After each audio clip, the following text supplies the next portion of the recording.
I'm Ethan, 21. This isn't a crime story, it's a rescue. The target, a silver bike with a stubborn chain. The window, 3 days.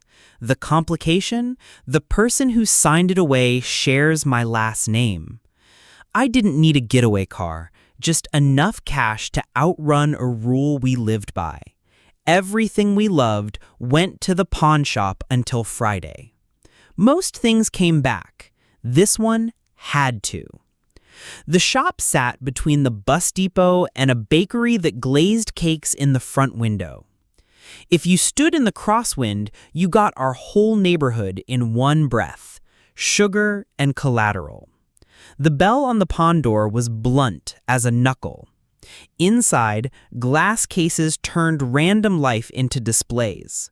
Watches with strangers' hours still inside them, drills that had eaten through 2 summers of siding, a violin whose strings looked like apology.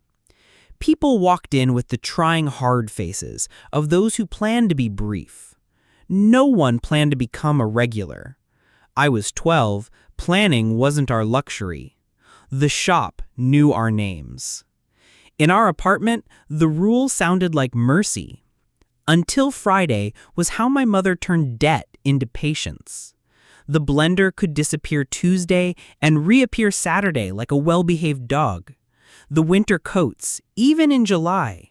Once, as a joke that wasn't funny later, the TV remote. She called it a bridge. Bridges make sense when the river's fast and you promise yourself you won't live on the span, just cross. You don't notice at first that every crossing charges a toll. That summer, the tolls multiplied. Rent grew teeth.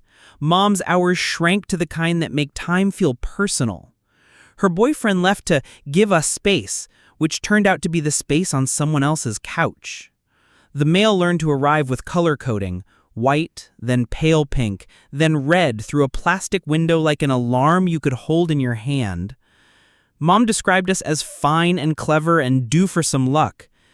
We pressed until Friday against everything like a bandage. The bike arrived the way good things sometimes do. Not brand new, but perfectly timed. Mr. McCarr from the 2nd floor moved into a building with an elevator, and in a ceremony that required a handshake and a solemn, keep it out of the rain, gave me his old silver bike. Under the rust, the frame still believed in itself. I cleaned the chain with a toothbrush,